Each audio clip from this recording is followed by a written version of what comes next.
एक बार जोरदार ताली बजाकर इनका स्वागत वंदन अभिनंदन। जो इस पवित्र पावन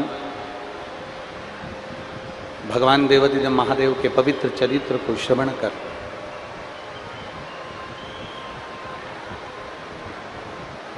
आप और हम सभी भगवान की अविरल भक्ति को धारण कर रहे हैं। और तेरी कृपा बिना ना हिले एक लेते हैं श्वास तेरी कृपा से बखान क्या करूं मैं राखों के का चपटी भगवत में खजाना हे गंगाधार मुक्ति द्वार ओंकार तू भोले ओंकार तू आयो शरण तेरा शंभु तार ये प्रभु कृपा, ये भगवान देवाधिदेव महादेव का जो पवित्र कृपा है, करुणा है, दया है, ये उसकी कृपा से मां गंगई की पवित्र भूमि गंडई छत्तीसगढ़ में ये पवित्र कथा चल रही है, जिसका आज तृतीय दिवस है। और यदि आपने और हमने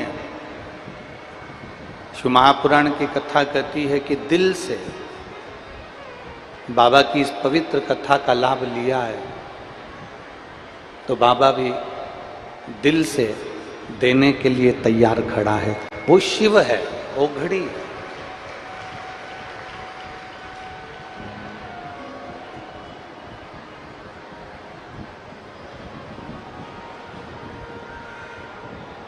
भगवान ब्रह्मा विष्णु और महेश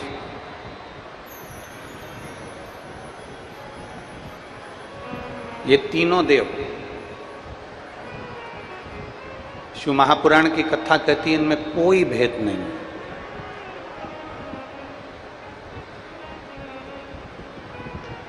कोई कहे तुमसे कि ब्रह्मा जी छोटे हैं कि शंकर जी छोटे हैं कि नारायण छोटे हैं कि राम छोटे हैं कि कृष्ण छोटे हैं कि दत्त छोटे हैं, ना ना ना। शिव महापुराण की कथा कहती है कि देवता में कभी भेद नहीं। दुनिया के लोगों में भेद हो सकता है पर देवी देवता में कभी भेद नहीं होता। कोई देवी छोटी नहीं होती, कोई देवता छोटे और बड़े नहीं होते, वो एक बराबर। ब्रह्मा जी का कार्य अलग है, भगवान विष्णु का कार्य अलग है, भगवान शिव जी का कार्य अलग है। अब थोड़ा समझना है हमको, जितने जितने लोग आस्था चैनल पर सुन रहे हैं, जितने फेसबुक यूट्यूब पर सुन रहे हैं और जितने मां गंगई की पवित्र भूमि गंडई क्षेत्र में बैठकर छत्तीसगढ़ की इस पवित्र धरा पर कथा को सुन रहे हैं, वो जरा विचार करिए। देवताओं में कोई भेद नहीं। ब्रह्मा विष्णु महेश ये तीनों देव एक, इनमें कोई भेद नजर नहीं आता।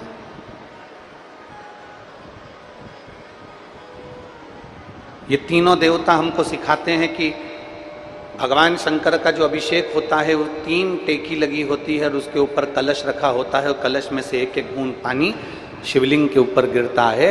ये हमको बताते हैं कि ब्रह्मा विष्णु और महेश एक एक बूंद पानी जो पृथ्वी पर गिर रहा है, मतलब ये तीनों एक हैं, इनमें कोई भेद नहीं है। इन तीनों में कोई भेद नहीं।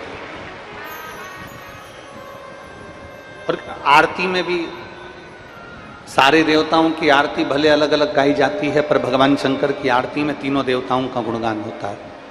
ब्रह्मा विष्णु सदा जानत भोले जानत प्रणवक्षर के ओम अक्षर के ये तीनों ओम हर हर हर तीनों एक है। और अक्षय माला वनमाला मुंड माला भोले मुंड माला चंदन मृद मृद सो चंदन मृद मृद सो भोले शुभ ओम हर हर। शिव महापुराण की कथा कहती है कि ब्रह्मा विष्णु और महेश इन तीनों में कोई भेद नहीं है। तीनों देवताओं में कोई भेद नहीं है, तीनों के स्वरूपों में कोई भेद नहीं है, तीनों के अंतर्गत कोई भेद नहीं है। पर दुनिया के लोगों ने इनमें भेद कर दिया। दुनिया के लोगों ने भेद कर दिया। कोई कहता है कि नारायण हमारे हैं तो वो बड़े हैं, कोई कहता है शिव हमारे हैं तो वो बड़े हैं, कोई कहता है ब्रह्मा हमारे हैं तो ब्रह्मा बड़े हैं, कोई कहता है ये हमारे हैं तो ये बड़े हैं। शिव महापुराण की कथा कहती है ये तीनों में कोई भेद नहीं। ये हमको लगता है, ये हमारी दृष्टि से हम जो गलत सोच लेते हैं ना, गलत विचार कर लेते हैं, हमें लगता है कि इन देवताओं में भेद है, पर भेद किसी में। एक दुकान पर 2 भाई, 3 भाई, 4 भाई, दुकान एक है और चारों भाई एक साथ काम कर रहे हैं। दुकान एक है और चारों भाई, 3 भाई, 2 भाई, 5 भाई एक ही दुकान पर काम कर रहे हैं।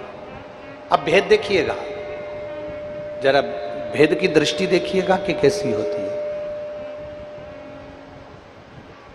एक ही दुकान पर 2 भाई काम कर रहे हैं, एक ही दुकान पर 3 भाई काम कर रहे हैं, एक ही दुकान पर 4 भाई काम कर रहे हैं, एक ही दुकान पर 5 भाई काम कर रहे हैं।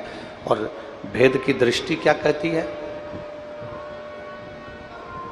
बड़े भाई की पत्नी को लगता है कि मेरा पति ज्यादा कर रहा है, छोटे भाई की पत्नी को लगता है कि मेरा पति ज्यादा कर रहा है, मंझले भाई की पत्नी को लगता है कि मेरा पति ज्यादा कर रहा है। ये दृष्टि हमारी उत्पन्न हुई।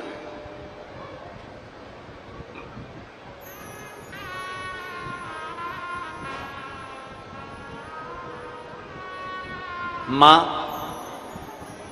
अपने बच्चे को बराबर का दूध पिलाती है।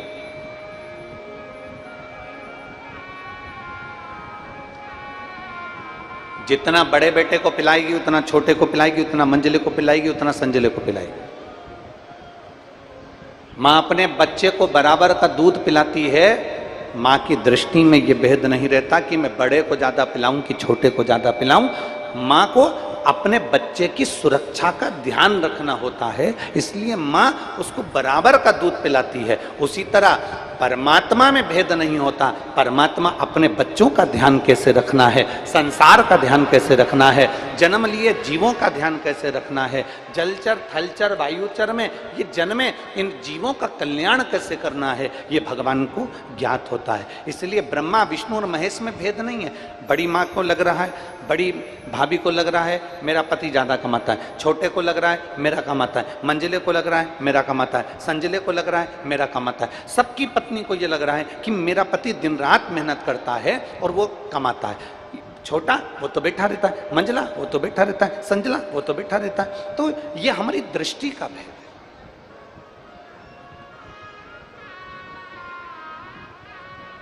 इसको हमारी दृष्टि का भेद कहा गया। और दृष्टि के भेद में जब तक रहोगे ना, तब तक परमात्मा नहीं मिल सकता। जिस दिन आपने सोच लिया कि कोई भी देवता, कई लोग कह देते हैं कि अगर तुम देवी जी को नहीं पूछोगे तो वो रुष्ट हो जाएगी, तुम ये वाले देवता को नहीं पूजोगे तो रुष्ट हो जाएगा, तुम वो वाले देवता को नहीं पूजोगे तो रुष्ट हो जाएगा। ये कई लोगों के मन में भाव जागृत रहता है, कई लोगों के मन में ये चलता रहता है कि ये रुष्ट हो जाएंगे, वो रुष्ट हो जाएंगे। शिव महापुराण की कथा कहती है, मां, पिता, परमात्मा और गुरु। जम के बोलो कौन कौन? पहले नंबर पर माता, दूसरे नंबर पर पिता, तीसरे नंबर पर परमात्मा, चौथे नंबर पर गुरु।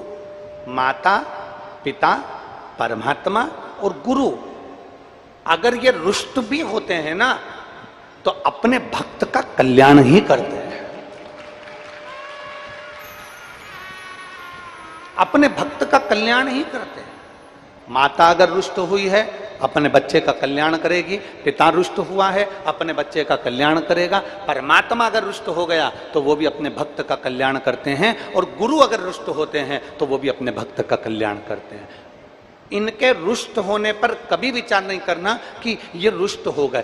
कोई कहे कि हमारी कुल देवी रुष्ट हो गई, कोई कह दे हमारे पितर रुष्ट हो गए, कोई कह दे हमारे ये रुष्ट हो गए। शिव महापुराण की कथा कहती है, भगवान शंकर के शिवलिंग में नवग्रह देवता विराजमान है, भगवान शंकर के शिवलिंग में पितृ देवता विराजमान है, भगवान शंकर के शिवलिंग में कुल देवी, कुल देवता, सारे देव, 33 कोटि देवता सब भगवान शंकर के शिवलिंग में विराजमान है। सारे ऋषि, सारी नदियां, सारे सरोवर, सारे पर्वत, सारे जलचर, थलचर। कभी रुद्राष्टाध्यायी का आप स्मरण करेंगे तो उसमें आता है, पर्वत भी शिव है, नदी भी शिव है, तालाब भी शिव है, सरोवर भी शिव है, पशु भी शिव है, पक्षी भी शिव है, जलचर भी शिव है, थलचर भी शिव है, पृथ्वी भी शिव है, आकाश भी शिव है, संपूर्ण ब्रह्मांड शिवमय है। तो एक शंकर के शिवलिंग पर जल चढ़ाने से हमारे पितृ और हमारे कुल देवता और हमारे ग्राम देवता, हमारे नगर देवता सब प्रसन्न हो जाते हैं।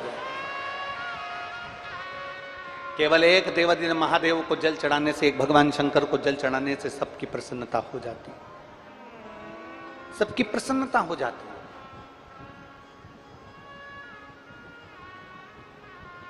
पर हम कई बार लकीर के फकीर रहते हैं।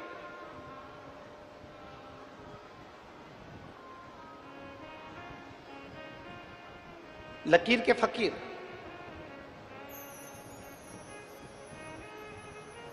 अब देखो थोड़ा समझना, मैं गंडई क्षेत्र के कलेक्टर महोदय को, यहाँ के कमिश्नर महोदय को, यहाँ के एसपी महोदय को, यहाँ के एसएसपी महोदय को, यहाँ के एसडीएम को, यहाँ के टीआई को, इस क्षेत्र में जितने पुलिस कांस्टेबल सेवा दे रहे हैं इन सभी को बहुत बहुत धन्यवाद देता हूँ, बहुत बहुत साधुवाद देता हूँ।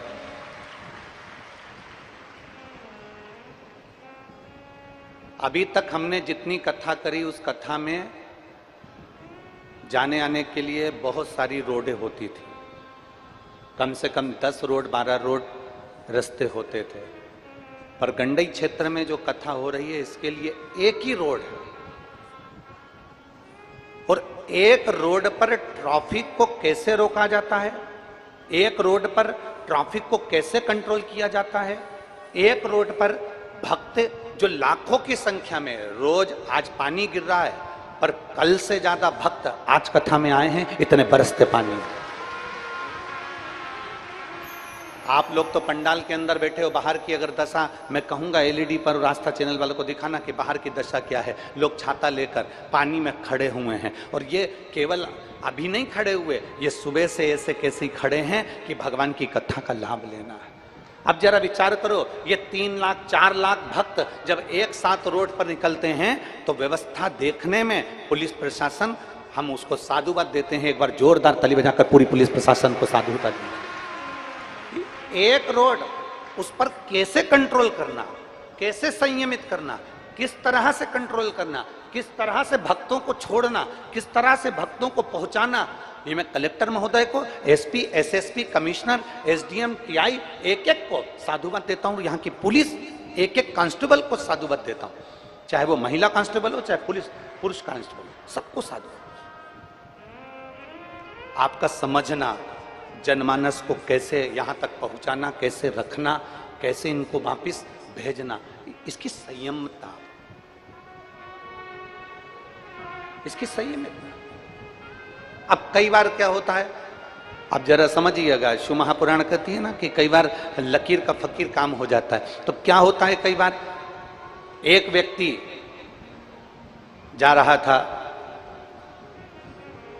राजनंदगांव, अब उसने जो रास्ता पकड़ा उस रास्ते पे मालूम पड़ा आगे पुलिया बन रही है और पुलिया का काम चल रहा है, खड्डा हुआ है, इसलिए प्रशासन ने रास्ता दूसरा दे दिया कि अब एक काम करो कि तुम इस रास्ते से जाओ। अब वो तो जिद पे अड़ जाए, नहीं मेरे पिताजी 50 साल से इसी रास्ते पे से जाते थे तो मैं तो इसी रास्ते पे से जाऊंगा। अब वो तो जिद पे अड़ जाए कि नहीं मेरे पिताजी 50 साल से इसी रास्ते पे जाते थे तो मैं इसी रास्ते पे जाऊंगा। आप में से कई मेरी जीजियां ऐसी बैठी हैं, कई मेरे जीजा ऐसे बैठे हैं, कई मेरी बेटियां बैठी हैं, कई मेरे बेटे ऐसे बैठे हैं जो कई बार नहीं हम ऐसे पूजन करते थे प्रदोष की तो हम ऐसे ही करेंगे, हम शंकर जी को ऐसे भजते थे तो हम ऐसे ही भजेंगे। नहीं, कई बार रोड पर से रोड को डिवाइड किया जाता है, परिवर्तित किया जाता है कि आप यहां से निकल कर जाओ क्योंकि रोड का काम चल रहा है। जो व्यक्ति जिद्दी होता है, नहीं मैं तो इधर से ही जाऊंगा, और गाड़ी लेकर चले जाता है और आगे जाके मालूम पड़े पुलिया में गिर जाता है, तो फिर दुख उसको भी होता है और दूसरे को भी होता है। शिव महापुराण की कथा कहती है आप पहले क्या करते थे, आपकी जिंदगी पहले क्या थी, आप क्या चल रहे थे, आप क्या कर रहे थे, आप अपने जीवन को कैसे जी रहे थे। 15 साल, 20 साल, 25 साल, 30 साल, 14 साल, 20 साल पहले आपने क्या करा, वो आपकी जिंदगी अलग थी। क्योंकि अब रोड परावर्तित हो गया, अब रोड मार्ग दूसरा हो गया है, इसलिए हमको थोड़ा बदलाव की जरूरत है, हमारी जिंदगी को बदलाव की जरूरत है। अब माताएं लकीर की फकीर हो जाती हैं, मेरी सास ने मुझे इतना दुख दिया, मेरी सास मुझे रोटी बाद में खाने देती थी, मेरी सास कहती थी कि इतना पल्लू रखो, मेरी सास कहती थी कि ऐसे रहो, और तुम आज की बहू को कहती हो तू ऐसी रहे, मेरी सास ने ऐसा करा था, मेरी सास ऐसी कहती थी, मेरी सास ऐसी कहती थी। तो बताओ ईमानदारी से बोलो, तुम ज्यादा अपनी बहू को लकीर का फकीर बनाओगी, टॉर्चर करती जाओगी, टॉर्चर करती जाओगी, तो आज की बहू सुनेगी? अरे बोलो तो जम के नहीं। बल्कि तुम्हें सोचना चाहिए कि जो तुम्हारी सास ने तुम्हारे साथ करा, हम अपनी बहू के साथ नहीं करेंगे, उसको आगे बढ़ाएंगे। वो हमें सोचना, हमें विचार करना, हमारी दृष्टि ऐसी करना है। पर हम क्या सोच के बैठे, मेरी सास ने तो मुझसे घर लिपाया था, तो बहू से कह रही जा बाहर से गोबर लेकर आ, लिप। तो बहू ने कहा मम्मी यहाँ तो कोटा लगा है, यहाँ मार्बल लगा है, यहाँ तो अच्छी जमीन है, मैं कपड़े से पोछा फेर देती। नहीं, गोबर लेके आ फिर। हमारी सास भी तो फिरवाती थी फिर। अब बहू कह रही है मम्मी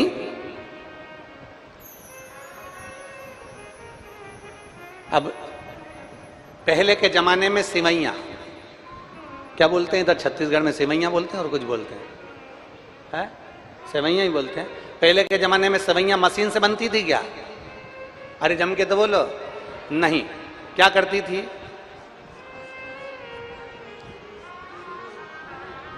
बोलो बोलो, सही है कि गलत है? हाथ से सिवैया बनती थी। अब आज के जमाने में क्या आ गई? मशीन। अब तुम बहू से कहो हमारी सास तो हाथ से सिवैया बनवाती थी, हाथ से बना। बहू के मम्मी मेरे पिताजी ने दहेज में सिवैया की मशीन दी है, बस इसमें लगाना है, और मैं उनसे कह दूंगी वो पलंग पे बैठ के ऐसे ऐसे घुमाते रहेंगे और मैं ऐसे ऐसे आटा उसमें ठूसती रहूंगी और नीचे से सिवैया निकलती रहेगी। नहीं, तू तो हाथ से बना। अब तुम लकीर के फकीर। एक सास ने अपनी बहू से कहा सुन, एक एक रोटी अच्छे से सेका कर, सुन एक एक दाना अच्छे से बीना कर, सुन एक एक समोसा अच्छे से तला कर, सुन एक एक कपड़े को अच्छे से धोया कर, सुन, एक एक कोने की अच्छे से झाड़ू लगाया कर। बहू परेशान हो गई। एक दिन बहू नहाने के लिए बाथरूम में गई, 4 घंटे तक नहीं निकली। सास ने पूछा, बेटा बाहर क्यों नहीं आ रही, क्या कर रही है? मम्मी नहा रही हूं। तो तू 4 घंटे पहले की अंदर गई है, तू 8 बजे की घुसी है और 11-12 बज रही है, तू आ क्यों नहीं रही? मम्मी एक एक बाल को शैम्पू कर रही हूं। अब एक एक बाल में शैम्पू लगा। लकीर के फकीर नहीं बनना।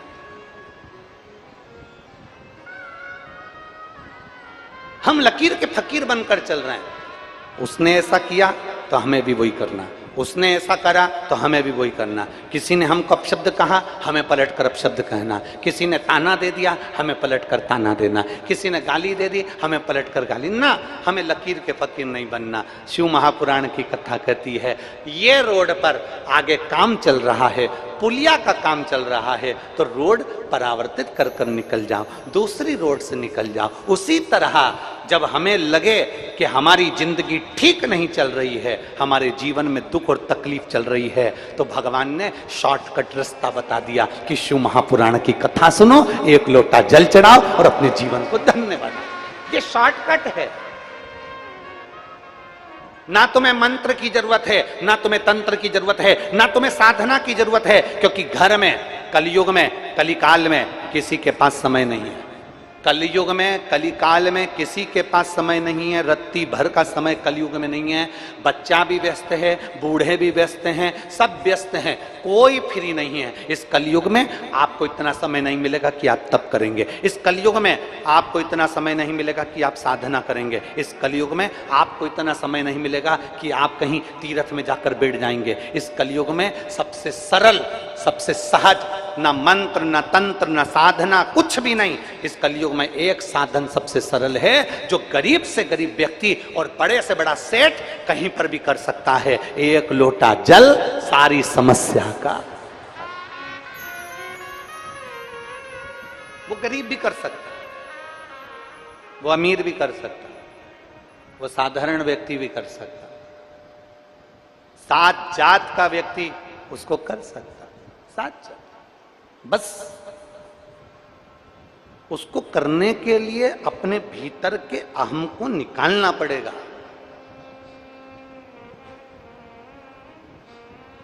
उसको करने के लिए अपने भीतर के अहंकार को निकालना पड़ेगा।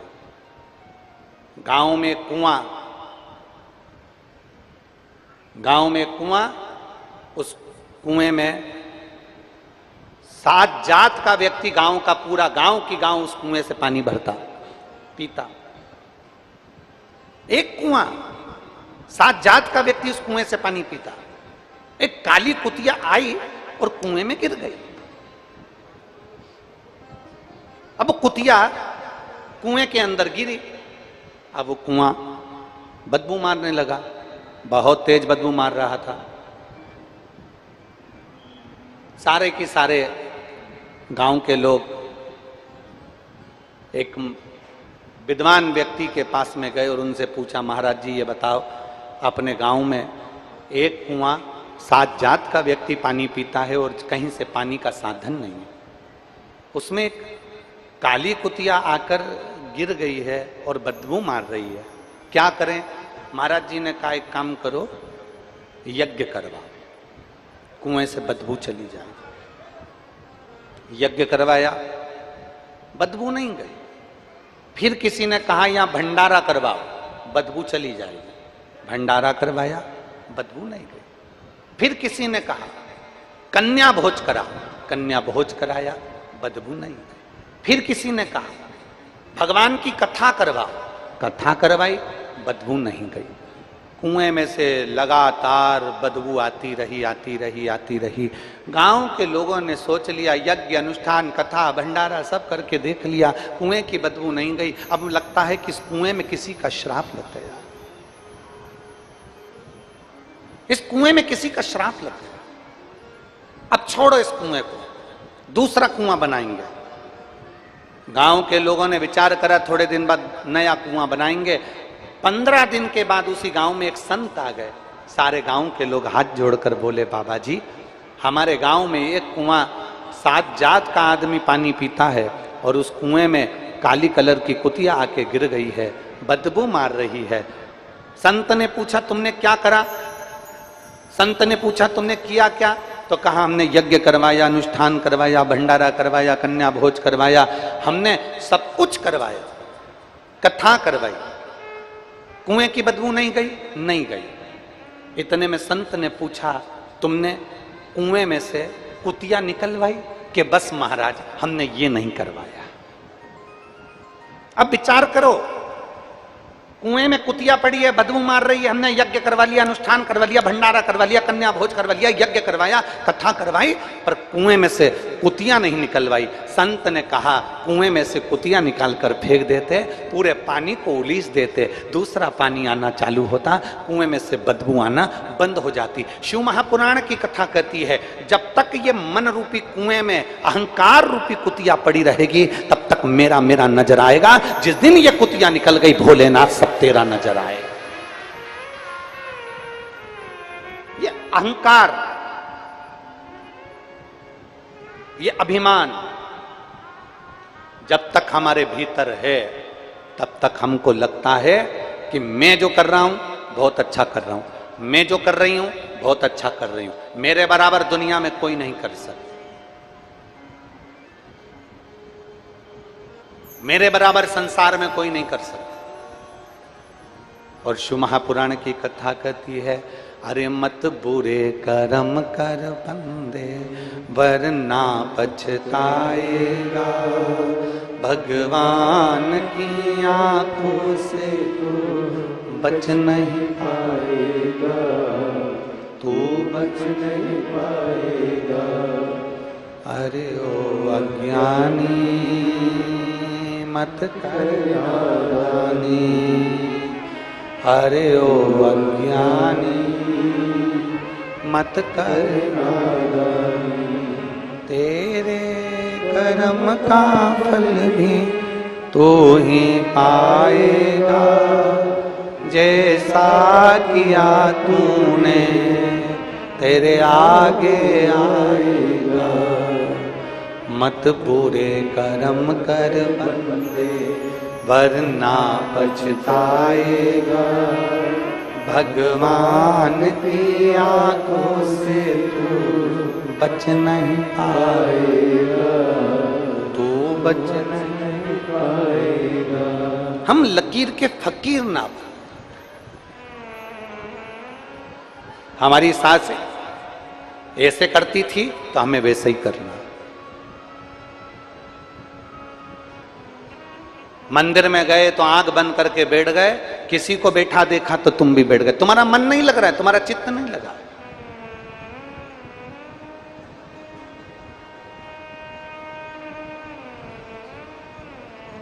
शिव महापुराण की कथा कहती है किसी को देखकर कभी कुछ मत करो, अगर करना है तुम्हारा दिल बोले तो श्री शिवाय नमस्तुभ्यम बोलो, तुम्हारा दिल बोले तो शंकर जी के मंदिर में जाकर 1 लोटा जल चढ़ाओ, तुम्हारा दिल बोले तो तुम टीवी चालू कर कर शिव महापुराण की कथा देखो, तुम्हारा दिल बोले तो तुम भगवान शंकर की सेवा करो, तुम्हारा दिल बोले तो तुम शंकर की स्तुति करो। अगर तुम्हारा मन नहीं बोले तो समय बर्बाद मत करो, अपने घर पे रहो, टीवी देखो, नाटक देखो और खूब बेहतरीन खाना बना बना के खूब खाओ, मना नहीं है।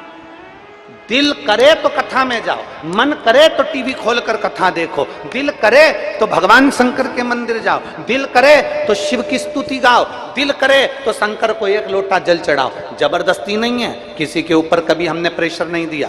आज तक इस व्यासपीठ से हमने किसी को प्रेशर नहीं दिया कि तुम्हें मंत्र बोलना ही पड़ेगा, श्री शिवाय नमस्तुभ्यम बोलना ही पड़ेगा, तुमको ये करना ही पड़ेगा, तुमको मंदिर जाना ही पड़ेगा। हमने इस व्यासपीठ से आज तक किसी पर प्रेशर नहीं दिया। तुम्हारा दिल करे, जिस दिन सारे जमाने की ठोकर खाया हो, सारी दुनिया के हाथ जोड़कर देख लो, सारी दुनिया की ठोकर खाकर आ जाओ और तो भी तुम्हारा काम ना हो, उसके बाद मेरे शंकर के मंदिर में जाना चालू कर देना, फिर बताएं कि बाबा तुम्हारा हाथ पकड़ता है कि नहीं पकड़ता।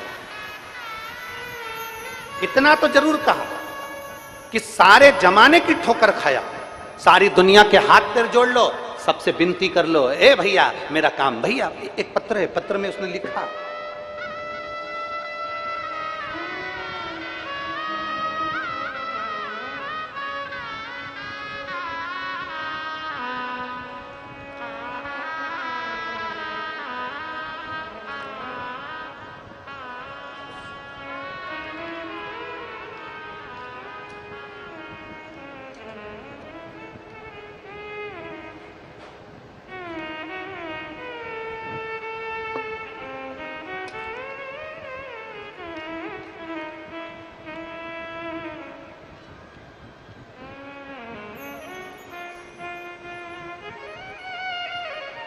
मैं इंद्राणी सोनी, ग्राम अमोरा, जिला बेमेतरा।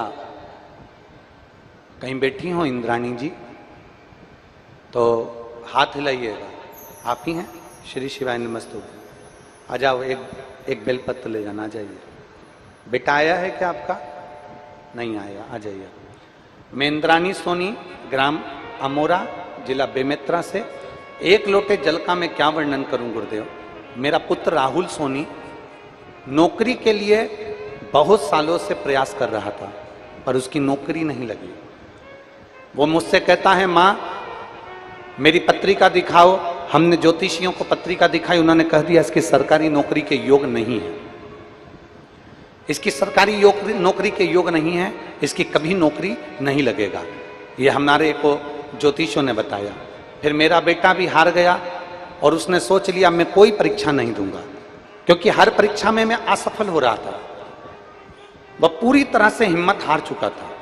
और वहां में जब वो पूरी तरह से हिम्मत हार चुका, तब मैंने शिव जी की पूजा का जल उसको चढ़ाने के लिए बोला, शंकर जी पे जल चढ़ाने का बोला।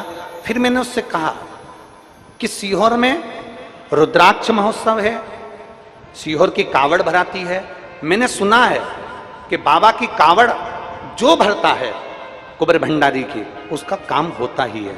तब मैंने बेटे से कहकर रुद्राक्ष महोत्सव और कावड़ का उसको बताया, और मेरे बेटे ने कावड़ का क्रम किया, शंकर जी की कथा सुनी। आज मैं बाबा को धन्यवाद देने के लिए आई हूं कि जिस बेटे ने हिम्मत छोड़ दी थी, आज उस बेटे को मेरे बाबा की कांवड़ सीहोर की करी तो बाबा ने उसको सरकारी नौकरी में लगा दिया। मैं बाबा को धन्यवाद देने के लिए। ये शिव तत्व है, ये ओघड़दानी है गुरुदेव।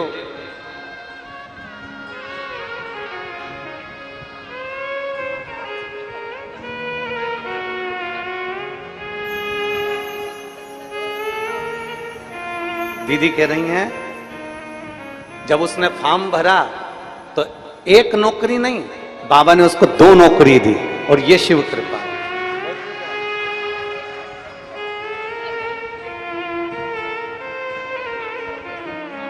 और बोल रही हैं एक जगह उसने ज्वाइनिंग कर ली थी, फिर दूसरी जगह से फॉर्म आ गया था और उसका भी रिजल्ट आ गया, वो उससे अच्छी नौकरी थी, फिर उसने वहां ज्वाइनिंग कर ली। बहुत बहुत साधुवाद।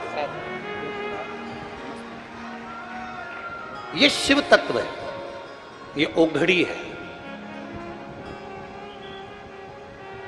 सारी दुनिया की ठोकर खाया। हम कभी आपको प्रेशर नहीं देंगे कि आप श्री शिवाय नमस्तुभ्यम बोलो, पर श्री शिवाय नमस्तुभ्यम का महत्व क्या है।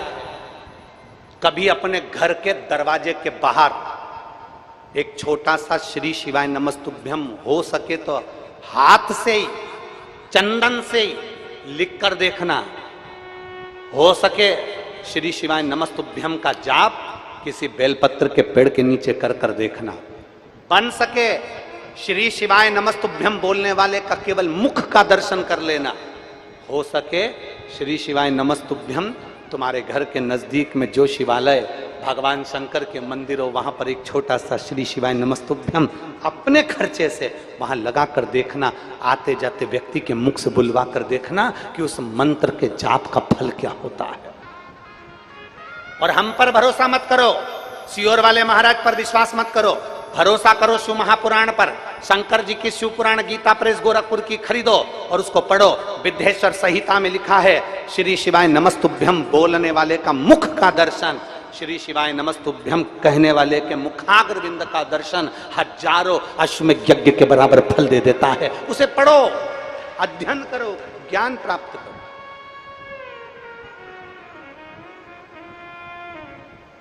हम पर भरोसा नहीं करना, हमारी बात पर भरोसा। आपको लगे कि महाराज जी बोल रहे हैं तो एक बार पढ़ के देखो। आपको लगे कि महाराज जी ने कहा है तो हम पढ़ के देखेंगे, पढ़ो। थोड़ा थोड़ा तो पढ़ सकते हो, थोड़ा थोड़ा तो अध्ययन कर सकते हो, पढ़ो। हमने कभी प्रेशर नहीं दिया कि आप मंत्र बोलो, हमने कभी प्रेशर नहीं दिया कि आप शंकर के मंदिर जाओ, हमने कभी तुम्हारे ऊपर दबाव नहीं दिया कि तुम्हें मंदिर में जाके एक लोटा जल चढ़ाना है। ये तो तुम्हारे दिल की बात है, ये तुम्हारे मन की बात है। दुनिया तुमको रोकने का प्रयास करेगी, दुनिया तुम्हें मंदिर जाने से रोकने का प्रयास करेगी, पर याद रखना, अपने भीतर एक बात का स्मरण रखना, भगवान शिव से कहते रहना, मेरे भोलेनाथ मेरे शरीर को और मेरे देश को किसी के पराधीन मत करना। मेरे भोलेनाथ मेरे शरीर को और मेरे देश को किसी के पराधीन मत करना। ये शरीर अगर बेकार हो जाएगा तो दूसरे हमको कपड़े पहनाएंगे, दूसरे हमको चाय पिलाएंगे, दूसरे हमारे हाथ पकड़कर हमको लेकर जाएंगे। ये शरीर किसी के पराधीन ना हो और मेरा भारत देश किसी के पराधीन ना हो कि लोग कहें कि हम चलाएंगे इसको। ना, कभी हमारा देश किसी के पराधीन ना हो, ये शरीर किसी के पराधीन ना हो। भगवान से प्रार्थना करना, भोलेनाथ ऐसी कृपा करना मेरे प्राण छूटे तब तक मेरा शरीर काम करता रहे, चलता रहे और तेरा भजन होता रहे। दुनिया ठोकर दे दे, दुनिया धक्का मार दे, दुनिया अपशब्द कह दे, जब आखिरी में डॉक्टर भी कह दे कि अब मेरे पास इसका इलाज नहीं, अब तो वो जाने, तब आखिरी में उस परमात्मा के पास जाना। एक पत्र देखिए,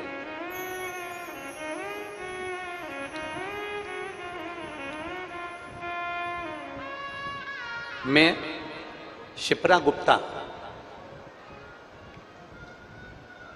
भुआ बिछिया, जिला मंडला, मध्य प्रदेश की निवासी हूं। मैं छिपरा गुप्ता, भुआ बिछिया, जिला मंडला, मध्य प्रदेश की निवासी हूँ। कहीं बैठी हैं? आ जाओ, एक बेलपत्र ले जाना। ये बच्चा आया है क्या साथ में?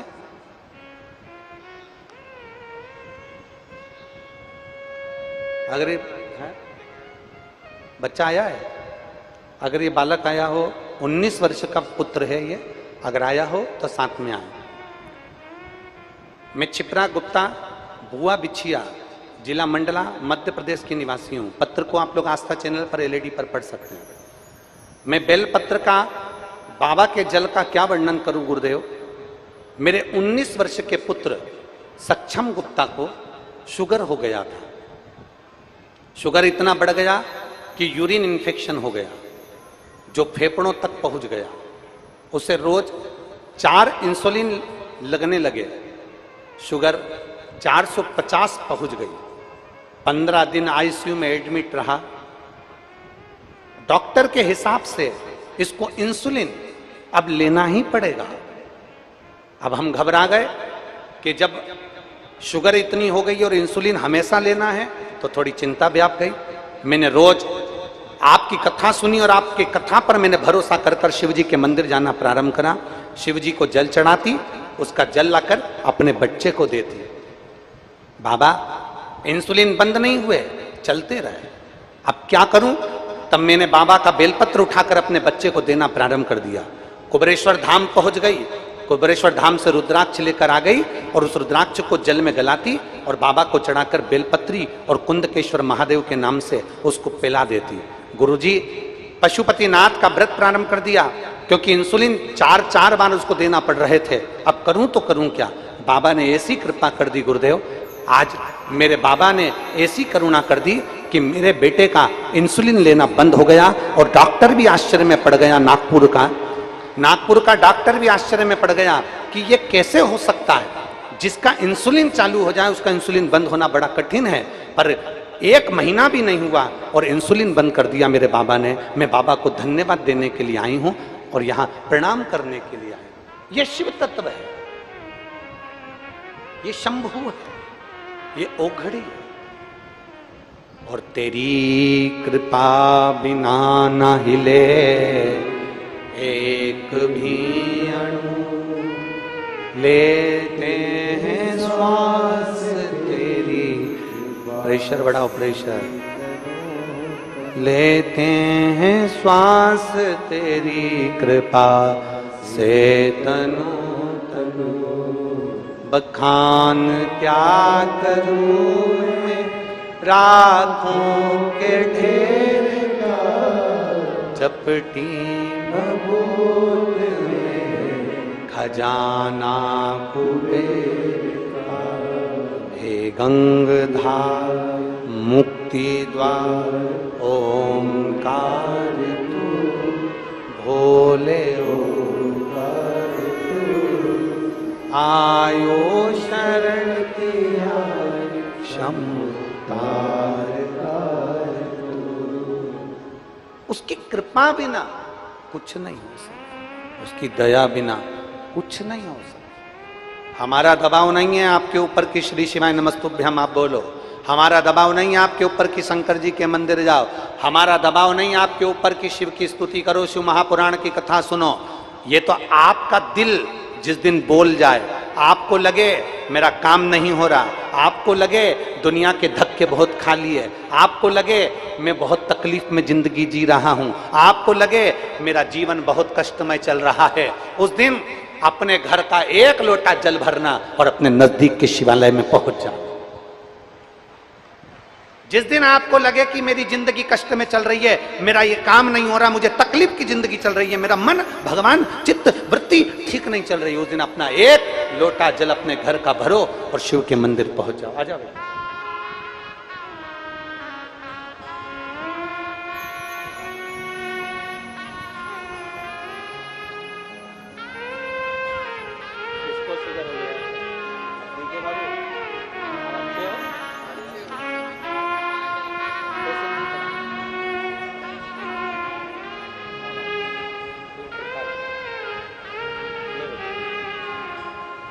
तो ठीक हो गया बाबू, अब क्या हुआ ना आवाज ठीक है।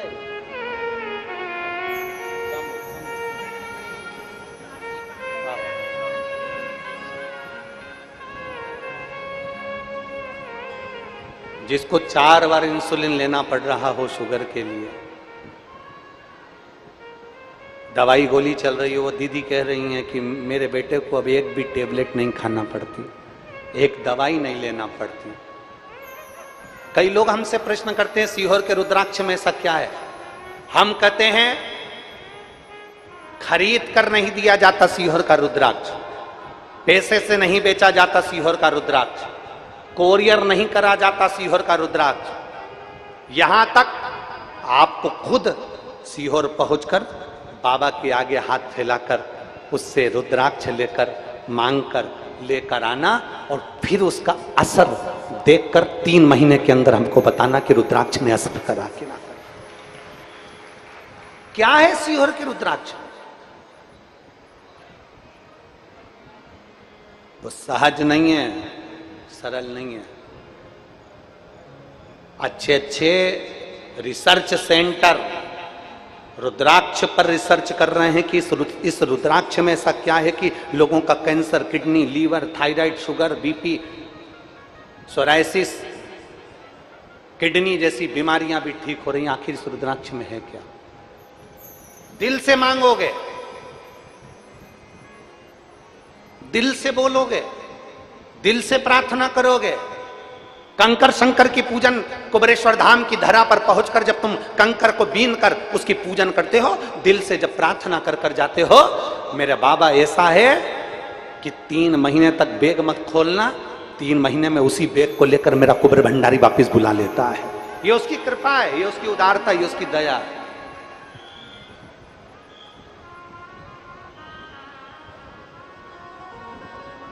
यहां लाखों की संख्या में भक्त आए। ये कथा तो 24 तारीख को विराम हो जाएगी, 30 तारीख को विदिशा मध्य प्रदेश में प्रारंभ हो जाएगी। दोपहर में 1 बजे से 4 बजे तक विदिशा की, मध्य प्रदेश की विदिशा की पवित्र भूमि से कथा प्रारंभ हो जाएगी। कभी मौका मिले तो पंडाल में बैठकर सुनना और विचार करना कि शिव महापुराण पंडाल में बैठकर सुनने का और बाबा से प्रार्थना करने का क्या फल होता है, क्या प्राप्त होता है, क्या देता है मेरा वो घरदानी, क्या देता है। कभी विचार करें।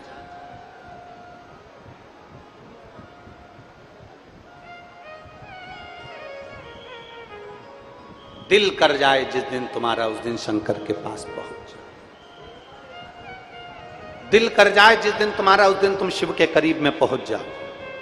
दिल कर जाए जिस दिन तुम्हारा घर में मन नहीं लग रहा हो ना, सुबह मंदिर भी होके आ गए ना, उसके बाद भी तुम्हारा मन नहीं लग रहा हो, तुम्हें ऐसा लग रहा हो कि आज मेरे ऊपर संकट भारी है, तुम्हें लग रहा है कि आज मेरी जिंदगी में कुछ ना कुछ ऐसी तकलीफ आने वाली है, मैं बहुत दुखी हूं, उस दिन प्रदोष काल में, भले प्रदोष का दिन नहीं हो पर प्रदोष काल में, शाम के समय, प्रदोष के समय शंकर जी के मंदिर में जाकर बैठ जाना, एक बेलपत्र अपने हाथ में रख लेना और बाबा को देखते हुए अपने दिल की बात शंकर जी से कहकर, नंदीश्वर से कहकर, अपने मन की बात बाबा को देखते देखते दिल से शिवालय में, देवालय में बैठकर मन से बाबा को अपने मन की बात कहना और नंदी के पास जाकर कानों में अपना बात कहकर शंकर के शिवालय पर इस डंडी का मुख अशोक सुंदरी की ओर करते हुए बेलपत्र को शिव पर समर्पित कर देना।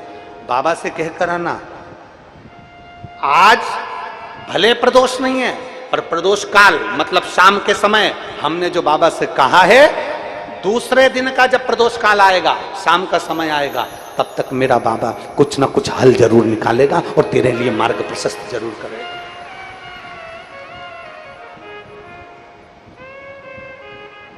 सीहोर की जो कावड़ है 17 अगस्त को शनिवार के दिन, इसलिए हमने प्रदोष के दिन की रखी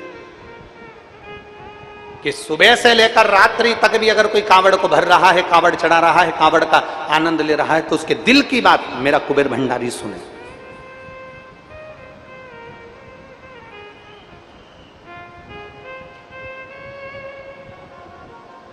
अपने मन की बात कुबेर भंडारी के सुने। दिल से हम उसको प्रार्थना करें, दिल से कहें, दिल से निवेदन करें, वो स्वीकार करें।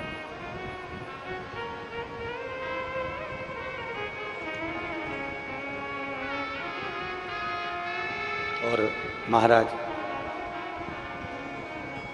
वो कहते हैं ना, बड़ी दूर किनारा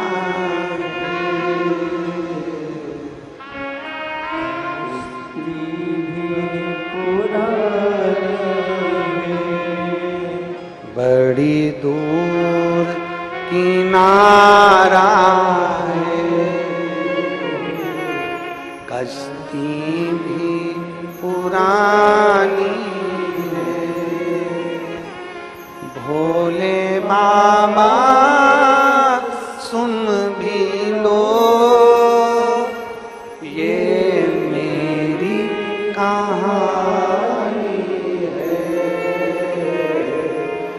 बड़ी दूर किनारा है,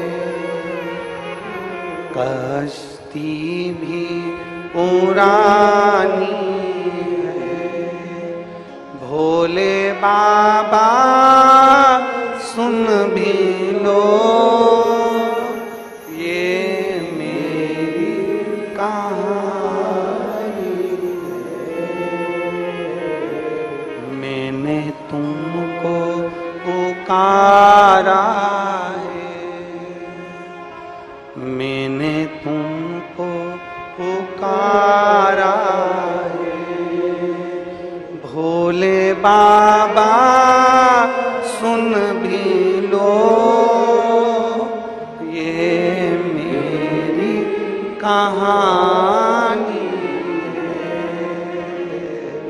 बड़ी दूर किनारा है, कश्ती भी पुरानी है, भोले बाबा सुन भी लो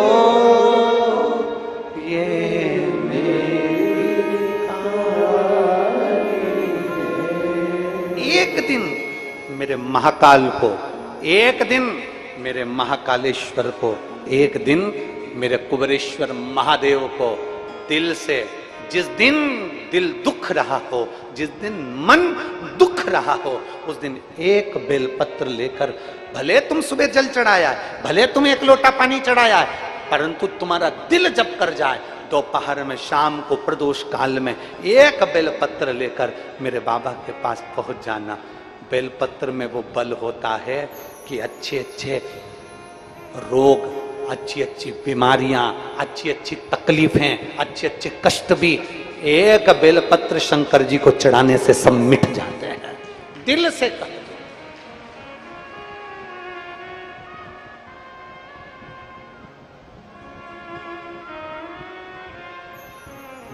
मेरे बाबा सुन भी लो ये मेरी कहानी है। भगवान शिव से अपने मन की बात कहते हुए उसको दिल से एक बेलपत्र बाबा को अपने मन से कहना, बाबा बड़ी आस लगा कर आई हूं, आज बड़ा दिल दुख रहा है, बड़ा तकलीफ है, बड़ा कष्ट है, तू संभालना, तेरे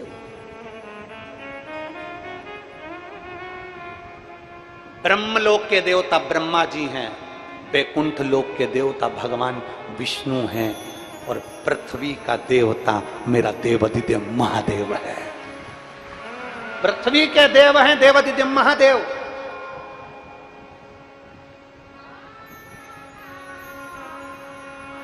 तुम्हारी एक बहन 50 किलोमीटर दूर रहती है और तुम्हारी एक बहन तुम्हारे गांव में रहती है, तुम्हें तकलीफ होगी, तुम 50 किलोमीटर वाली से कहोगे कि गांव वाली से कहोगे? जम के बोलो जरा, जम के बोलो जरा, गांव वाली से। तुम्हारा एक भाई तुम्हारे गांव में रहता है और एक भाई तुम्हारा 150 किलोमीटर दूर रायपुर में रहता है, तुम्हें तकलीफ होगी तो तुम रायपुर वाले से कहोगे कि गांव वाले से कहोगे? बोलो तो जरा, गांव वाले से। ब्रह्मा ब्रह्मलोक में, भगवान विष्णु बैकुंठ लोक में, पृथ्वी लोक के देवता हैं देवादिदेव महादेव। जब तुम्हारे दिल में दुख हो, तकलीफ हो, कष्ट हो, एक बेलपत्री लेकर जाना शंकर के मंदिर में। समय मत देखना कि दिन है कि रात है कि सुबह है कि शाम है। सारे देवताओं की पूजन में समय देखा जाता है, पर मेरे काल अधिपति महाकाल की पूजन में कोई समय नहीं देखा जाता। सारे देवताओं की पूजन में समय देखा जाएगा, पर काल अधिपति की पूजन में समय नहीं देखा जाएगा।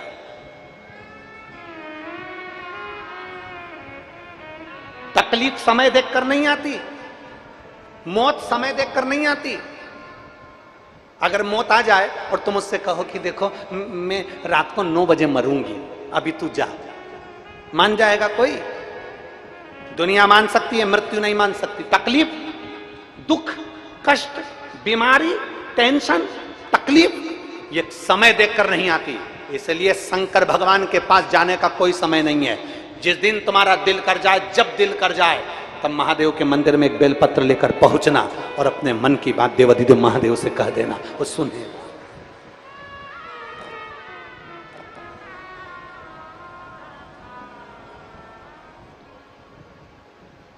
जिस दिन तुम्हारा मन कर जाए, जिस दिन तुम्हारा दिल कर जाए, जिस दिन तुम्हारा चित्त कर जाए,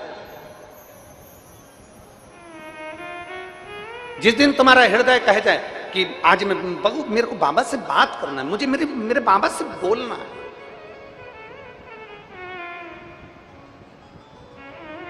करा करो। रोज रोज थोड़ी थोड़ी बात अपने अपने भोलेनाथ जी से करो। आप में से कितने लोग हैं जो शंकर जी के मंदिर में रोज बाबा से अपने दिल की बात कहकर आते हो? कहाँ करो? अपने बाप से नहीं कहोगे, अपने पिता से नहीं कहोगे तो किससे कहोगे? बेटी को ससुराल में तकलीफ होती है तो मायके में जाकर अपने पिता से कहती है, और संसार के लोगों को जब तकलीफ होती है तो महाकाल से कही जाती है, मेरे भोलेनाथ से कही जाती है, मेरे शंभू से कही जाती है। उसे कहो, मेरे बाबा सुन भी लो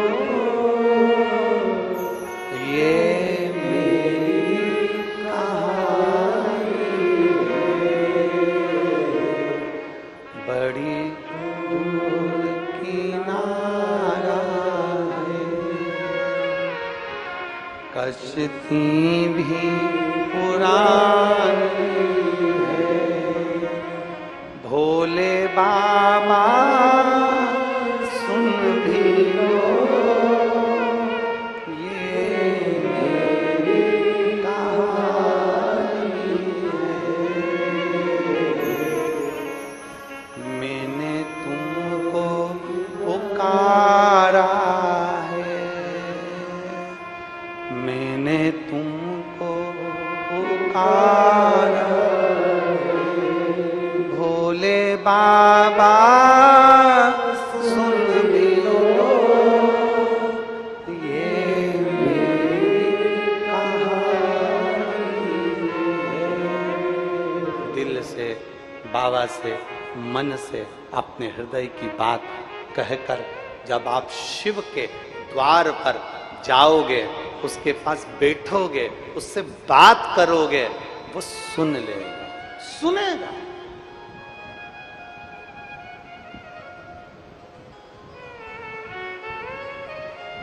क्यों ना सुने। एक कथा आती है, बड़ा सुंदर एक संवाद आता है।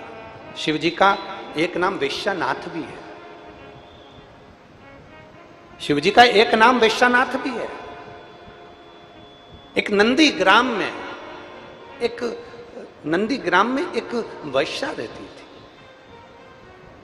जिसका नाम था महानंदा। वो वेश्या कर्म तो करती थी, वेश्या कर्म में लिप्त भी रहती थी, वेश्यावृत्ति में लगी रहती थी, पर शंकर भगवान की परम उपासक थी। अब जरा ध्यान देना सब। कोई कहता है कि भगवान को रिझाने के लिए मंत्र की जरूरत है, कोई कहता है भगवान को रिझाने के लिए तंत्र की जरूरत है, कोई कहता है भगवान को रिझाने के लिए स्तुति की जरूरत है, कोई कहता है भगवान को रिझाने के लिए बहुत सारी सामग्री की जरूरत है। उसको ये वेश्यानाथ भगवान शंकर की कथा सुनाना कि वेश्यावृत्ति में लिप्त रहती थी, भगवान शंकर की भक्ति में डूबी रहती थी। ना वो मंत्र जानती थी, ना वो तंत्र जानती थी, ना वो साधना जानती थी, ना वो तपस्या जानती थी, ना वो तप जानती थी, ना कुछ जानती थी। वो तो केवल एक काम जानती थी, शंकर भगवान को भस्म चढ़ाकर अपने मस्तिष्क पर त्रिपुंड लगा लेना और एक बेलपत्र समर्पित कर एक रुद्राक्ष अपने गले में धारण कर लेना। उसके वेश्यालय में जो आता था उसके गले में वो रुद्राक्ष पिना देती थी।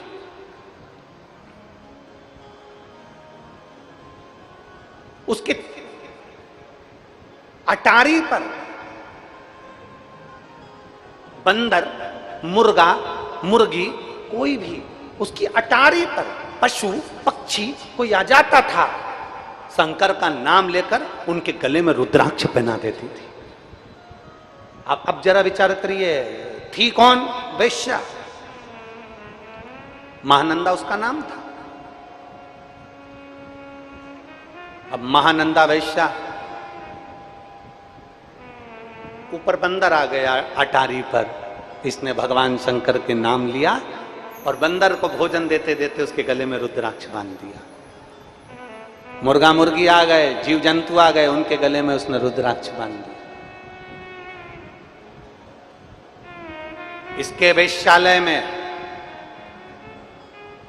अगर कोई पुरुष आता था इसका नृत्य देखने के लिए, इसकी सुंदरता के चक्कर में, तो उसके गले में पहले ये रुद्राक्ष पिना देती थी। शिव की बड़ी उपासक थी।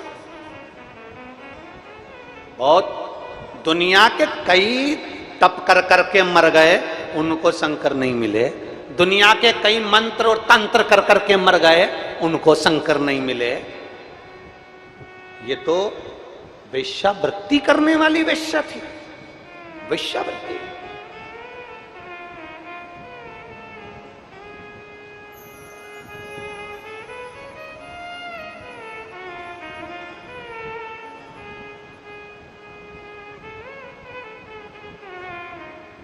कई लोग कहते हैं,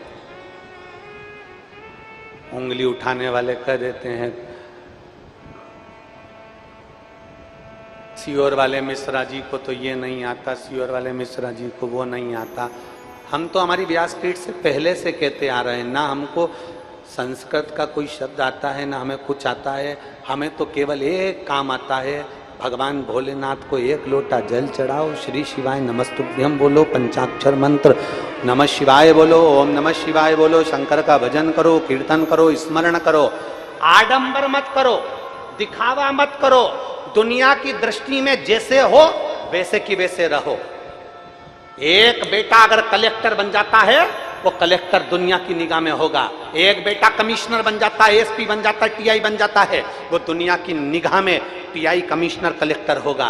पर माँ की निगाह में, बाप की निगाह में बेटा कलेक्टर नहीं होता। वो जो नाम से पुकारते हैं उसी नाम से पुकारते हैं, बेटा इधर आ। बेटा दुनिया की निगाह में कलेक्टर होगा, दुनिया की निगाह में एसपी होगा, टीआई होगा, मंत्री होगा, संतरी होगा, कलेंत्री होगा, विधायक होगा, सांसद होगा, बड़े से बड़ा मंत्री पद होगा। दुनिया की निगाह में वो बड़ा होगा, पर माँ बाप की निगाह में वो बड़ा नहीं होता। उसी तरह जैसे हो वैसे ही रहो। तुम्हें दिखावा करने की जरूरत नहीं है। तुम्हें मंत्र नहीं आता, कोई बात नहीं। तुम्हें तंत्र नहीं आता, कोई बात नहीं। तुम्हें साधना नहीं आती, कोई बात नहीं। तुम्हें तप करना नहीं आता, कोई बात नहीं। तुम्हें व्रत करना नहीं आता, मैं व्रत करती हूँ गुरुजी, मेरी शरीर में मुझसे कमजोरी आ जाती। मत करो, कौन ने कहा कि व्रत करो? तुमसे जो बने तुम तो वो करो।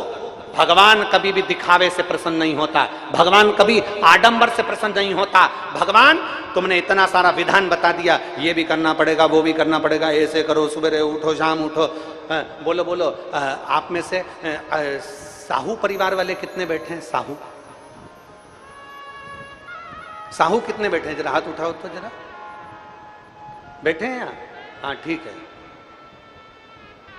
बहुतरमा माता की, मां कर्मा की कथा सुनी है? मां कर्मा मेरी मैया, माता कर्मा जगन्नाथ जी के लिए भोजन बनाती, आवाज लगा देती, आओ जगन्नाथ, खाओ जगन्नाथ। जगन्नाथ जी दौड़ कर आ जाते और खाकर चले जाते।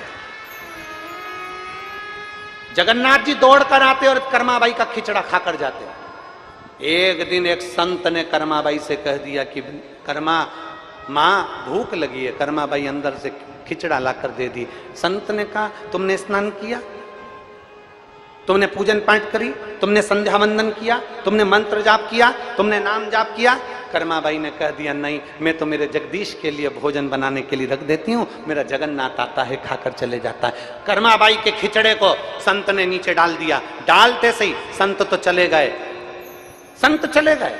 और कर्माबाई ने पूछा मुझे क्या करना चाहिए? संत ने कहा सुबह उठो, संध्या वंदन करो, स्नान करो, ये करो, वो करो, पूरा पूजन का विधान बता दिया। कर्माबाई पूजन के विधान में ऐसी जुड़ गई, ऐसी पूजन में लग गई कि दोपहरी हो गई और भगवान का खिचड़ा नहीं बना। जगन्नाथ जी 4 बार कर्माबाई के घर आ गए, चले गए। खिचड़ी बनी नहीं बनी, खिचड़ी बनी नहीं बना, खिचड़ा बना नहीं बना, वापिस चले गए। जगन्नाथ जी वापिस गए। दोपहर में 3 बजे कर्माबाई की खिचड़ी तैयार हुई। जगन्नाथ स्वामी आ गए, आओ जगन्नाथ, खाओ जगन्नाथ। कर्माबाई के पास में जो जगन्नाथ जी आए, कर्मा से पूछा माँ कर्मा, ओ माँ कर्मा। माँ ने बोला हाँ। जगन्नाथ जी क्या हुआ? आज तो तूने भोजन बहुत देर में दिया, मैं भूखा रह गया। आज तो मुझे बहुत भूख लग रही थी, तुमने बहुत देरी से भोजन बनाया। कर्माबाई बोली एक संत आए थे, उन्होंने कहा था सुबह ऐसे भोजन मत बनाया करो, पहले नहाकर संध्या वंदन पूजन अर्चन ये वो सब करो, उसके बाद भोजन बनाओ। तो मैंने वैसे ही किया। जगन्नाथ जी बोले अब खिचड़ी तो मैं बाद में खाऊंगा, पहले बता संत कहाँ गया, पहले मुझे बता संत कहाँ गया। कर्माबाई बोली संत इधर गया है। जगन्नाथ जी पीछे से गए, एक धर के संत की पीठ पर दिया, संत चित्ता पड़ा था। संत चित्ते पड़े। जैसे ही संत चित्ते पड़े तो संत ने पूछा कौन? जगन्नाथ जी बोले तेरे बाप, तेरे पिता जगन्नाथ। संत ने हाथ जोड़कर कहा जगन्नाथ जी आप यहाँ? भगवान बोले ये सब बात दूसरी है, पहले कर्माबाई के यहाँ जा और बोल करा जैसे तू खिचड़ी बनाती थी वैसे ही बना और जगन्नाथ जी को भोग लगा। जैसे तू खिचड़ा बनाती थी वैसे खिचड़ा बना और जगन्नाथ जी को भोग लगा। कर्माबाई के यहाँ संत जाकर कहते हैं कर्मा, भगवान मंत्र से नहीं, भगवान साधना से नहीं। कर्मा भगवान तंत्र से नहीं, भगवान दिखावे से नहीं। कर्मा भगवान जप और साधना से नहीं मिलते। कर्मा तेरे जैसी भक्ति चाहिए, जगन्नाथ घर में आ जाते हैं। तेरी जैसी भक्ति चाहिए। बोल मां कर्मा माता की। तुम्हें तो गौरव महसूस होना चाहिए। संपूर्ण साहू समाज को अपने आप में एक छाती फूलना चाहिए। आप साधारण नहीं हो, आप मां कर्मा के वंशज हो, जिनके घर में जगन्नाथ जी भोजन करने आते थे। आपको तो प्रसन्न होना चाहिए कि हमारी साहू समाज मां कर्मा बाई के वो वंशज हैं। मां कर्मा जिनके घर में जगन्नाथ जी मांग कर भोजन करते थे।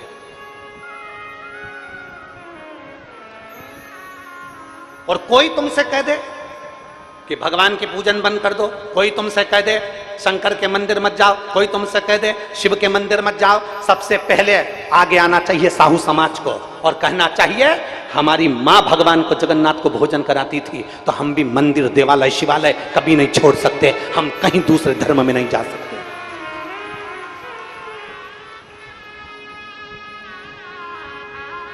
सहज नहीं है। मां कर्मा के जीवन के वृतांत को अगर आप श्रवण करेंगे तो मां मां है।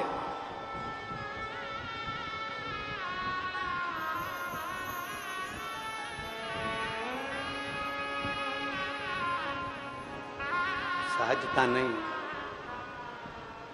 और थाली भर के लाई रखी चढ़ो, ऊपर घी की बाट की, और जीमो म्हारा श्याम धनी जिमावे।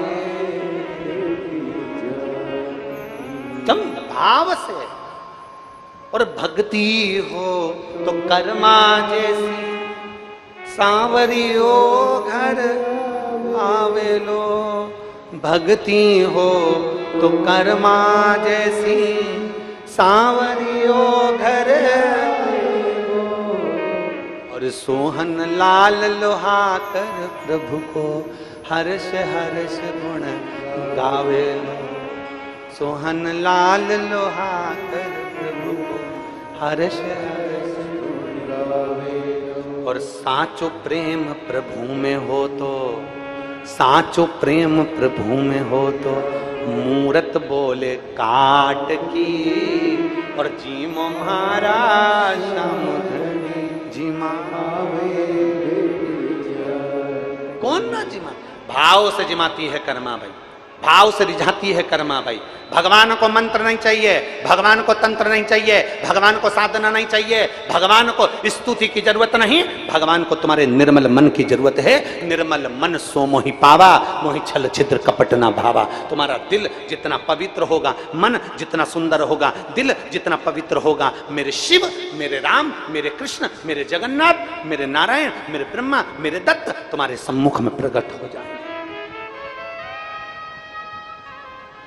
अब अंदर तो इतना कपट भरा है तुम्हारे, अंदर तुम्हारी इतनी ईर्ष्या भरी हुई है दुनिया वालों के प्रति, और सोच रहे हो कि हमें तो भगवान प्राप्त हो जाएंगे, हमारी वाणी तो बिल्कुल पक्की है, हम जो कह देंगे वो हो जाएगा। अंदर इतनी ईर्ष्या, अंदर इतना कपट, अंदर इतनी जलन, और तुम सोचो कि तुम्हारी वाणी सिद्ध हो जाएगी ना। भगवान की अविरल भक्ति के लिए दिल मन पवित्र होना चाहिए, साफ होना चाहिए।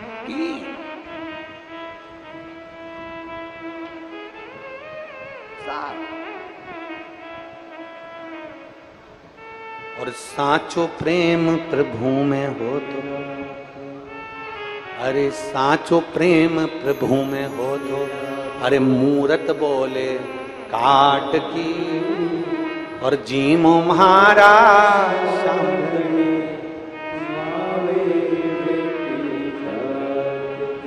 ये भीतर की भक्ति है, ये भीतर का विश्वास है, ये भीतर की श्रद्धा है।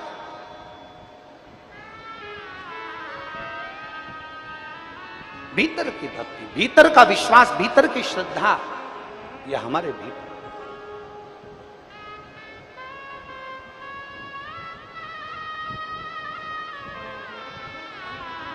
हमारे बीच में आपके क्षेत्र के विधायक महोदय पधारे हैं, एक बार जोरदार ताली बजाकर उनका साधुवाद। साधु था एक भीतर का विश्वास, भीतर की भक्ति, श्रद्धा। आमंत्रित करता हूं मैं विधायक जी को, आ जाइए, आ जाओ एक बार व्यासपीठ को नमन करो। हमारे भीतर का विश्वास, हमारे भीतर की भक्ति, हमारे भीतर की दृढ़ता हमारे शंकर को हमारे करीब में लेकर आ जाती है।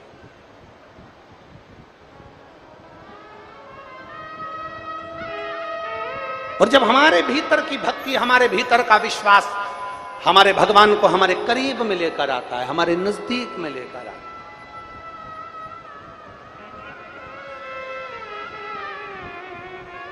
महाराज, कोई कहे मंत्र जपो, कोई कहे तंत्र करो, कोई कहे ये करो, और साचु प्रेम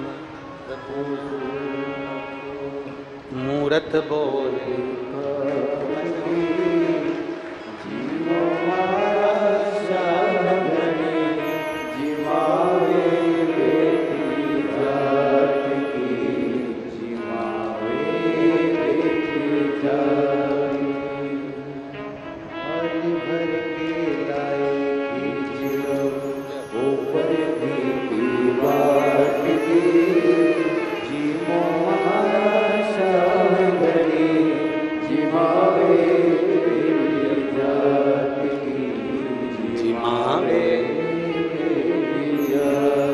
हमारे बीच में साझा विधायक ईश्वर साहू जी आए हैं। एक बार जोरदार ताली बजाकर उनका साधु का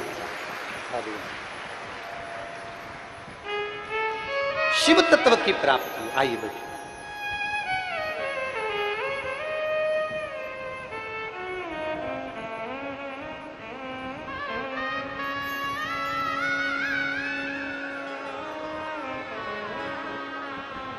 एक विश्वास को प्रकट करिए, एक भरोसे को दृढ़ करिए, और जिस दिन तुम्हारा विश्वास और तुम्हारा भरोसा दृढ़ हो जाएगा, उस दिन परमात्मा को मिलने में देरी नहीं लगेगी। विश्वास, भरोसा।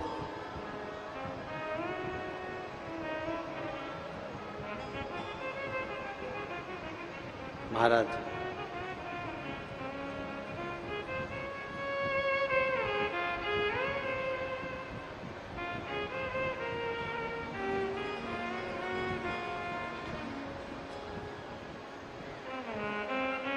शिव को पुकारने के लिए भगवान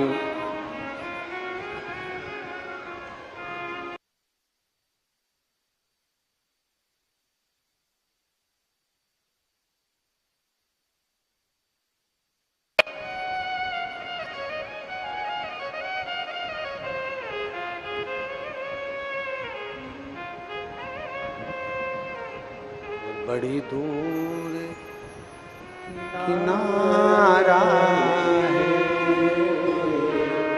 कश्ती भी पुरानी है, भोले बाबा सुन भी लो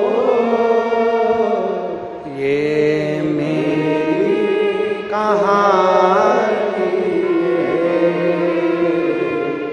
मैंने तुमको पुकारा है,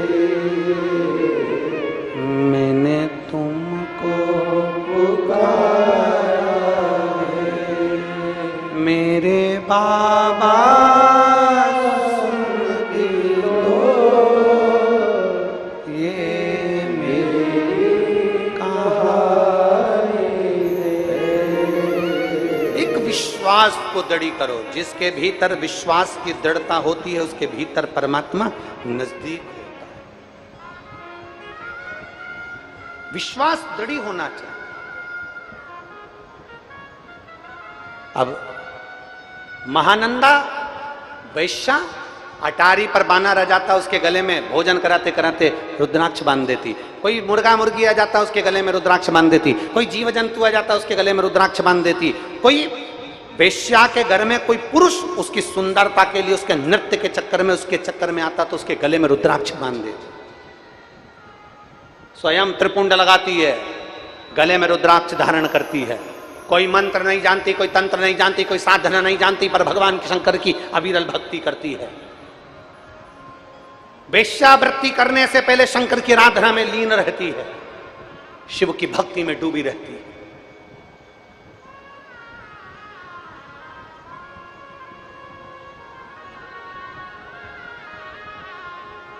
वेश्यालय में कोई अगर आ भी जाता है ना, तो भगवान शिव की पहले स्तुति गाकर सुनाती है, पहले स्तुति गाकर सुनाती है। श्री शिवाय, जम के बोलो जरा, सब बोलो। श्री शिवाय नमस्तु, श्री शिवाय नमस्तु,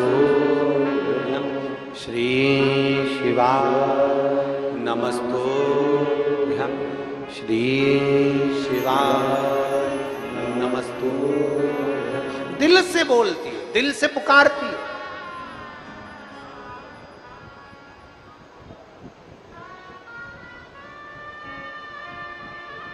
अब शिव शिव है, उगड़दानी उगड़दानी है, शंकर शंकर है। मेरे बाबा परीक्षा बहुत लेते हैं, और कितनी भी परीक्षा की घड़ी आ जाए, दुनिया के लोग चाहे कुछ भी कहें, समझ लेना कि मेरा शंकर परीक्षा ले रहा है, और उस परीक्षा को वो ले रहा है तो पास भी वही करेगा, चिंता करने की जरूरत नहीं, पास भी वही करेगा। क्यों टेंशन लेना?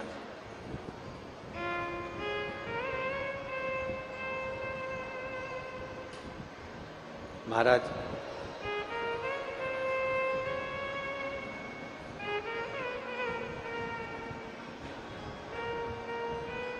आप तो उसके दास से भाव में रहिए, आप तो उसकी सेवा के भाव में रहिए। और मैं तो बन जाती रे दासी शिव शंकर डमरू वाले की, मैं तो बन जाती रे दासी वो काशी डमरू वाले की, मैं तो बन जाती रे दासी काशी डमरू, मैं तो जाती रे दासी वो काशी डमरू वाले की, मैं तो जाती रे दासी। सब गाइए।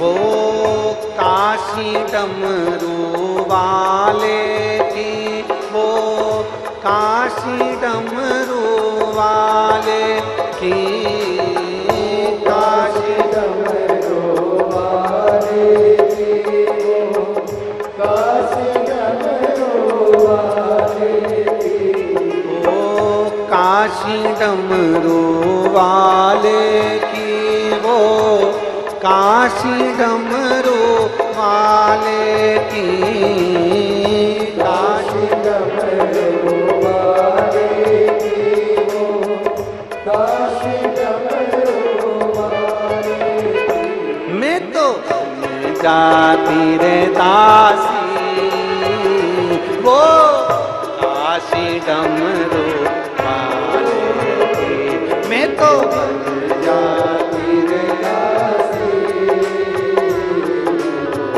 काशी डमरू। शंभो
डमरू में बन जाऊं, मेरे मन में ऐसी आवे डमरू में बन जाऊं।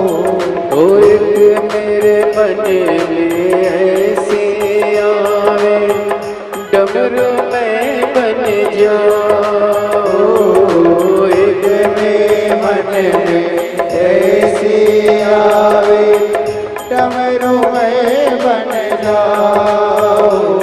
हाथों में रखी रहती शिव शंकर डमरू वाले की, हाथों में रखी रहती शिव शंकर डमरू वाले की।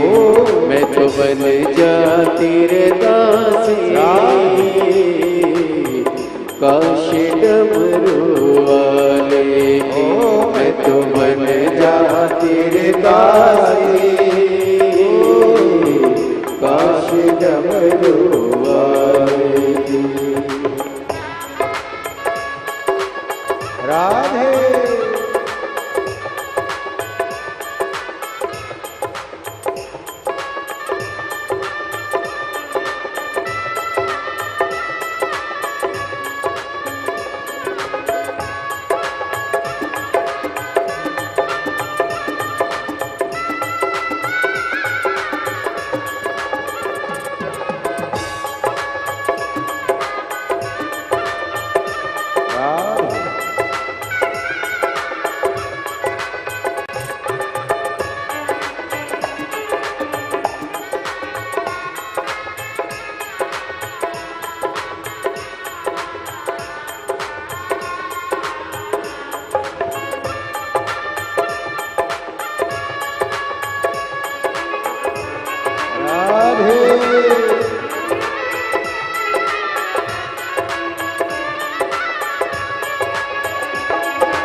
एक मेरे मन में ऐसी आवे गंगा में बन जाऊं, एक मेरे मन में ऐसी आवे गंगा में बन जाऊं। एक मेरे मन में ऐसी आवे गंगा में बन जाऊं, मन में ऐसी आवे गंगा में बन जाऊं। मस्तक पे चढ़ी रहती शिव शंकर डमरू वाले की, मस्तक पे चढ़ी रहती शिव शंकर डमरू वाले की। मैं तो बन जाती रे दासी हो काशी डमरू वाले की, मैं तो बन जाती रे दासी हो काशी डमरू वाले की। काशी डमरू वाले की, हाँ काशी डमरू वाले की, काशी डमरू वाले की, काशी डमरू वाले की। मैं तो जाती रे दासी काशी डमरू वाले की, मैं तो जाती रे दासी काशी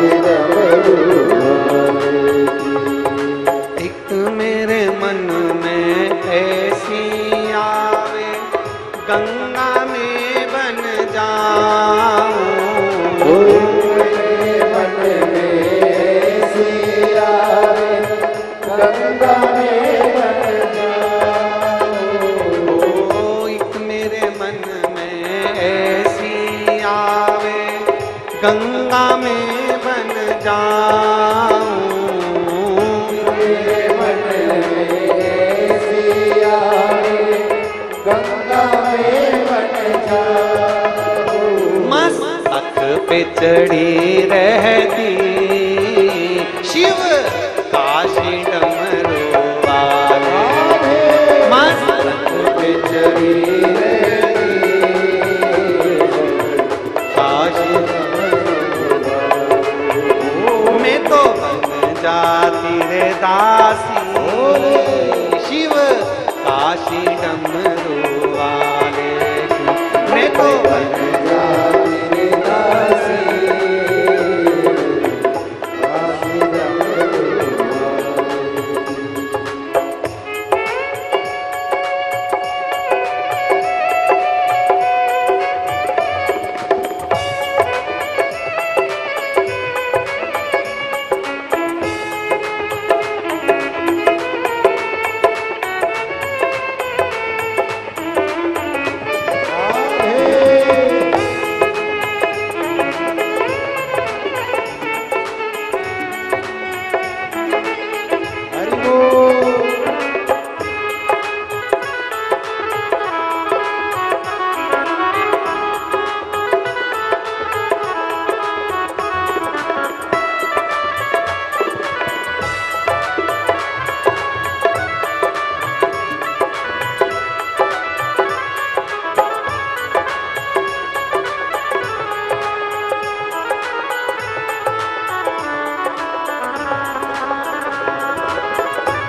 बड़े भाव से जय हो।